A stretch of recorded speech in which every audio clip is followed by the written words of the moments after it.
ప్రజాపాలన ప్రగతి ప్రణాళికలో భాగంగా నిర్వహిస్తున్న సంక్షేమ వారోత్సవాల్లో భాగంగా కలెక్టరేట్ సమావేశ మందిరంలో ఎస్సీ, ఎస్టీ, బీసీ, మైనారిటీ సంక్షేమ వసతి గృహాల విద్యార్థులకు నైపుణ్య అభివృద్ధి శిక్షణ కార్యక్రమం జరిగింది. ఈ కార్యక్రమంలో అడిషనల్ కలెక్టర్ పాండు ముఖ్య అతిథిగా పాల్గొన్నారు. ఈ సందర్భంగా అడిషనల్ కలెక్టర్ మాట్లాడుతూ, ప్రతి విద్యార్థి జీవితంలో ముందుగా తన లక్ష్యాన్ని స్పష్టంగా నిర్ణయించుకోవడం అత్యంత కీలకమని తెలిపారు. మీరు ఏం కావాలనుకుంటున్నారు, ఏ రంగంలో రాణించాలనుకుంటున్నారు అనే ప్రశ్నలకు సమాధానం తెలుసుకుని, ఆ దిశగా క్రమశిక్షణతో పయనిస్తే విజయాన్ని అందుకోవడం సులభమవుతుందని సూచించారు. ప్రస్తుతం పోటీ ప్రపంచంలో కేవలం పాఠ్యపుస్తకాల జ్ఞానం సరిపోదని, నైపుణ్యాల అభివృద్ధి ఎంతో అవసరమని ఆయన పేర్కొన్నారు. కమ్యూనికేషన్ స్కిల్స్, టెక్నికల్ నైపుణ్యాలు, సమస్యలను పరిష్కరించే సామర్థ్యం వంటి అంశాలు విద్యార్థులను మరింత ముందుకు తీసుకెళ్తాయని చెప్పారు.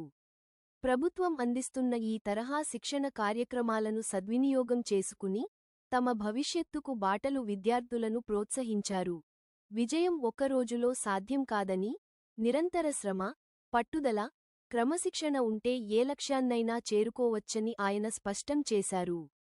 వైఫల్యాలను భయపడకుండా వాటిని పాఠాలుగా తీసుకుని మరింత ధైర్యంగా ముందుకు సాగాలని విద్యార్థులకు సూచించారు. అలాగే, తమ సామాజిక నేపథ్యాన్ని అడ్డంకిగా కాకుండా, అవకాశంగా మలుచుకుని ఉన్నత స్థాయికి ఎదగాలని పిలుపునిచ్చారు.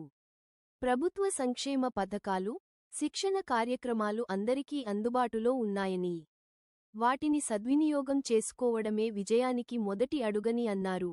ఈ కార్యక్రమంలో DD social welfare officer Akhilesh Reddy, SC corporation ED Ramachari, జిల్లా బీసీ సంక్షేమ అధికారి Jagadish, RSETI director Rajesh Kumar, trainer Aravinda, skill development trainer K.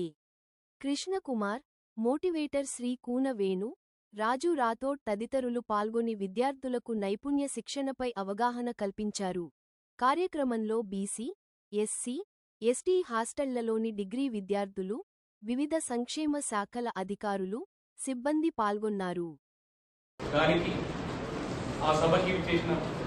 మన బీసీ వెల్ఫేర్ ఆఫీసర్ జగదీష్ గారికి, జిల్లాలో ఎక్కడికి వెళ్ళినా అతని యొక్క నైపుణ్యాన్ని, అతని యొక్క మంచి ఉద్దేశాన్ని తెలియజేస్తూ మన ముందున్న కూన వేణు గారికి, అదేవిధంగా అదేనా అంతా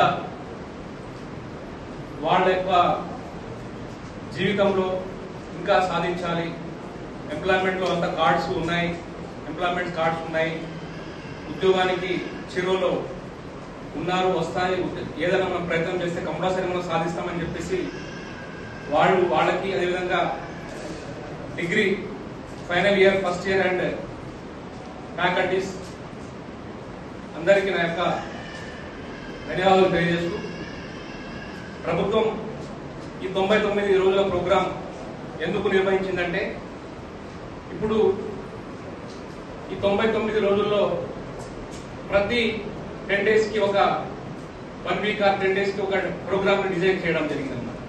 ఫస్ట్ వెల్ఫేర్, దాని తర్వాత మెడికల్, దాని తర్వాత రోడ్ సేఫ్టీ, దాని తర్వాత వెల్ఫేర్, దాని తర్వాత ఇప్పుడు మళ్ళీ డ్రగ్స్ గురించి, ఇవన్నీ గురించి ప్రభుత్వం ఆలోచన చేసి అందరికీ, ఇప్పుడు మనం ఏదైనా ఒక ప్రోగ్రామ్ ని పెట్టుకున్నప్పుడు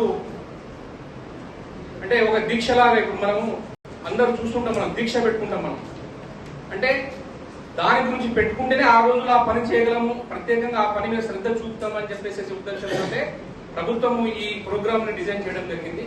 అందులో భాగంగానే స్కిల్ డెవలప్మెంట్ గురించి ఇప్పుడు రాష్ట్రంలో, ఇప్పుడు మన జిల్లాలే కాదు, రాష్ట్రంలో ప్రతి జిల్లాలో 33 జిల్లాల్లో ఈ కార్యక్రమము నిర్వహిస్తారు. సో ఇప్పుడు అందరూ చెప్పినట్టు ఏ జీవితం సాఫీగా ఉండదు.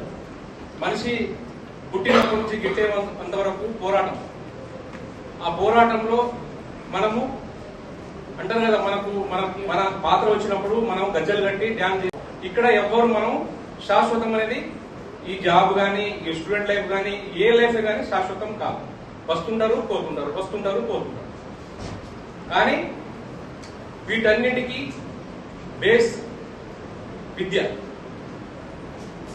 విద్య లేకుంటే మనం ఏం చేయడానికి ఇంత డిస్కషన్. ఇప్పుడు ఇక్కడ మనకు ఏమైనా టెక్నికల్ ఏమైనా వస్తువులు ఉన్నాయా మన దగ్గర?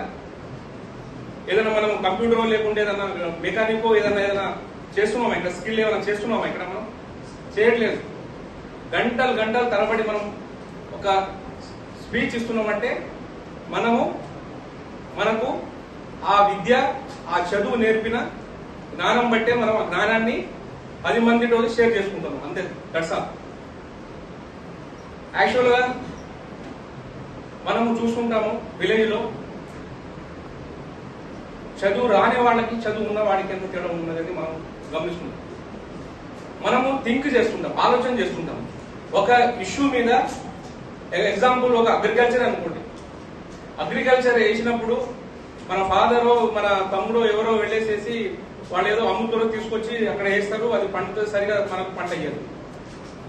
కానీ దాని గురించి ఒక ఏఈఓ, ఒక అగ్రికల్చర్ ఆఫీసర్, ఒక సైంటిస్ట్ తీసుకొచ్చి మనం ఏ సీడ్ వాడాలి, అందులో ఏ టైంలో ఏం వాడాలి, ఏ టైంలో మనము ఏ విధంగా దీనికి జాగ్రత్త తీసుకోవాలని చెప్పేసి మనము సిస్టమేటిక్ గా వెళ్తే మనకు పంట క్లియర్